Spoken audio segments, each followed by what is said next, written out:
करो। एक कहानी सुना रहा हूं, समझ आएगी। एक बार मान्यवर काशीराम साहब अपने साथियों के साथ एक रास्ते से गुजर रहे थे। जब वो इस रास्ते से गुजरे, उन्होंने रास्ते में देखा कि छोटे छोटे एक पालतू जानवर के बच्चे उस गड्ढे में पड़े हुए।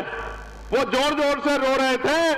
उनमें एक पिल्ला था, एक छोटा बच्चा जानवर का, पशु का, जो बहुत तेजी तेजी से रो रहा था और उस गड्ढे से निकलने का प्रयास कर रहा था। मान्यवर काशीराम साहब कुछ समय रुके और फिर उस छोटे से पशु के बच्चे को गड्ढे से बाहर निकाल दिया। उस गड्ढे में 4-5 बच्चे और थे। काशीराम साहब ने उनको नहीं निकाला और आगे चले गए। जब शाम के समय ठहरे तो उनके साथ चलने वाले लोगों ने कहा कि साहब, हमने आपसे एक बात पूछनी है। उन्होंने कहा, पूछो। कि आज हमने देखा कि आप रास्ते से आ रहे थे, बराबर में गड्ढे में कुछ बच्चे पड़े हुए थे, छोटे छोटे बच्चे।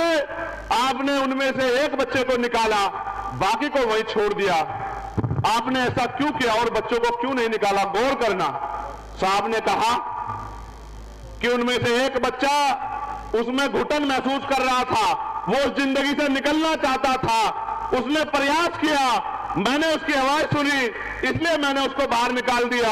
वो जो बाकी लोग हैं वो उसी गड्ढे को अपना घर समझ रहे हैं, उसी जिंदगी को अपनी जिंदगी समझ रहे हैं, उसी में खुश हैं। इसलिए जब वो उसमें खुश हैं, अगर मैं उनको निकालने का प्रयास करूंगा तो वो फिर गड्ढे में कूद जाएंगे। जब वो गड्ढे में कूद जाएंगे तो फिर मैं उनको क्यों निकालूं? जब तक आप, मैं संदेश के तौर पे कह रहा हूं, उन्होंने कहा कि जिस दिन भी इनमें से कोई निकलने का प्रयास करेगा, कोई और काशीराम साहब आके इनको इस गड्ढे से निकाल देगा।